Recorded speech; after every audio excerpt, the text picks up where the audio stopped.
This is Brian David Marshall coming to you from the Tournament Center at Pro Tour Amsterdam. I'm here with Pro Tour San Diego winner Simon Görtzen, and we're at the end of day one. You're heading into day two, your third straight day two performance on the Pro Tour this season. True. And you started out 4-0-1 Yes. in Constructed, playing Pyromancer Ascension, but it's kind of a slightly different version that the German players brought with them. Tell us a little bit about why you wanted to play Pyromancer Ascension, and then we'll start looking through this deck. Well, the reason is it's probably one of the top combo decks in the format, next to Elves and Ad Nauseam.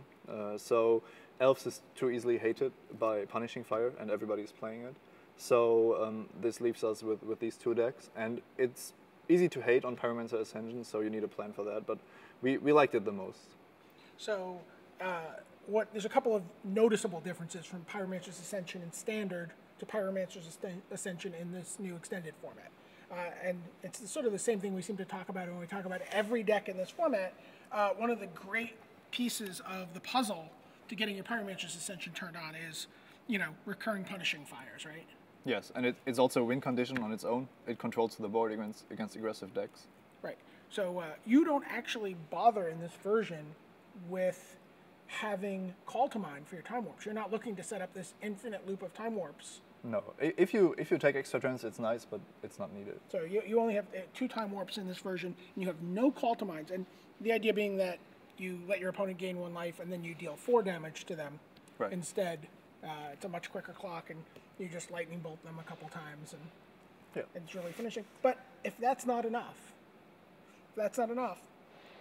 you have this bad boy here, Tarmogoyf. Yeah, he was a 6/7 today. He's just another win condition basically. Right. So you can play a combo deck, but you can also play it's kind of like next level blue. You play a Tarmogoyf and then you counter everything and remove everything. And it's interesting talking to a couple people prior to the tournament. They commented that they felt Tarmogoyf wasn't as exciting in this extended format as it was in say Legacy, where it's just always gigantic. But if any deck is going to be able to capitalize on getting the Tarmogoyf big, it's going to be Pyromancer's Ascension, which just wants to rip through all sorts of different types of spells and cards. Yeah, the only disadvantage is that the graveyard gets removed a lot. Like Relic of Progenitors is already the sideboard card of choice. So right. The main deck card of choice sometimes, right? Exactly. One of the really exciting cards that you get to play with, and there's 2 that are not available to players playing in Standard. One of them is Manamorphose. Manamorphose, if you get your Pyromancer's Ascension on, it's crazy. Explain to people what happens. Well, you pay 2 to get 4 mana and draw 2 cards, which is kind of like a Lotus with the cantrip. Like I can't even explain. You can easily combo off, and then you just find your first Manamorphose, and you just win in the same turn because you're just so make far so ahead. much mana and draw so many cards. Another card that gets a little ridiculous is Cryptic Command. Yeah, the only bad thing is that you have to choose one mode. So correct. So you can't say target that spell and draw a card, and target a spell and draw a card, because the second one will get countered. You could, but it wouldn't work. Yeah, you could do that. Right, exactly.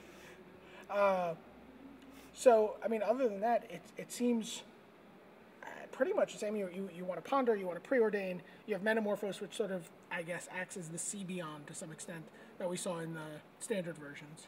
It's a cantrip which is degenerate with the Ascension, yes. Right. And then you said you were kind of greedy when it came to your mana base. Tell me a little bit about that. I mean, we already have the Grove of the Burnwillows, which supports Tarmogoyf, which I've also seen in a few decks. But tell us about the rest of it. What's the decision here? Well, once you play the Tarmogoyfs, you need some amount of Misty Rainforest, and you also need the Forest in the main deck. So the question is, how much damage do you want to take against aggressive decks? I don't know, Landfall, Scapeshift, or Mono Red. And of course, you could probably only play 3, but you want to have the Forest if possible. So, and in a lot of matchups, it won't matter. Right. So we play the full amount. So you have 4 Misty Rainforest and 4 Scalding Tarns, and that also helps you thin your deck, right? So of course. The quality of your draws in the later game are just all that much better. And what's really kind of greedy is only playing 22 lands. So you have to actually find the lands with the cantrips sometimes, and 4 Cascade Bluffs, and a Forest. So there is some probability that you just get unkeepable hands. Like Forest double Bluffs needs another land to work. Right. Now, what I think is pretty interesting, and something you said you've done in sideboarded in all 5 matchups. True. Yes. Is Pestermite, which, you know, I mean, he was a fine card and limited by himself, but in concert with this card, tell me about this sideboard strategy.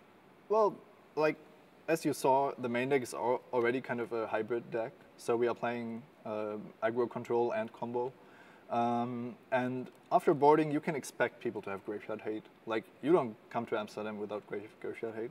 So the plan of action is to take out the Ascensions and just take the other combo, which I didn't like at first because it dies to Punishing Fire. And also it relies on a red enchantment. So it's actually the same kind of hate that kills the Ascension. Right, so the same Celestial Purges and Nature's Claims and all those cards. Yeah, both of these were played against me and killed this. But the Pestermite can also just tap people out, or actually you can try the combo, and if they have a Celestial Purge, you still attack for 4 and might kill them with a Punishing Fire. Right. So you just have a lot more angles of attack. Right. So basically the way it works is you flash in Pestermite at the end of their turn, ideally. Yes.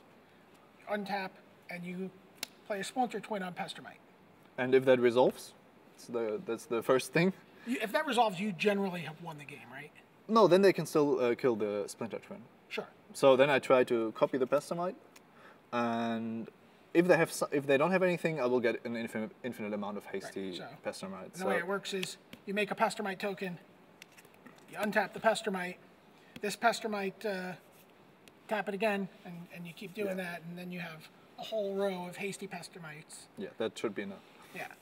And what you're saying is if someone kills this, so you go this, they disenchant this comes into play with haste, untaps this, and you're just like, all right, for you. Yeah, and maybe with a Tarmogoyf or some Punishing Fires, it can still kill people. Excellent. And you said that, I mean, do you think that this is something that maybe you should have played main deck?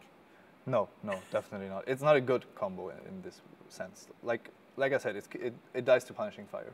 Right. Which makes it. So you have to know what card you're taking out to bring it in, even though you brought it in all 5 matchups? Yes, and you have to, basically you don't have to try to do both combos at the same time, and Tarmogoyfs. Like, then you don't have enough cantrips to actually make it work.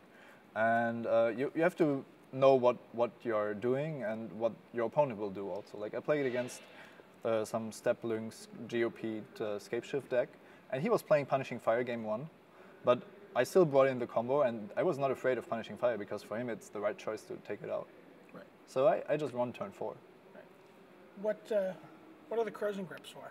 Well, the Krosan Grips are actually the other card you can board if you're playing Ascension to handle Relic of Progenitus, and also some other cards, but that's the main hate card we expect.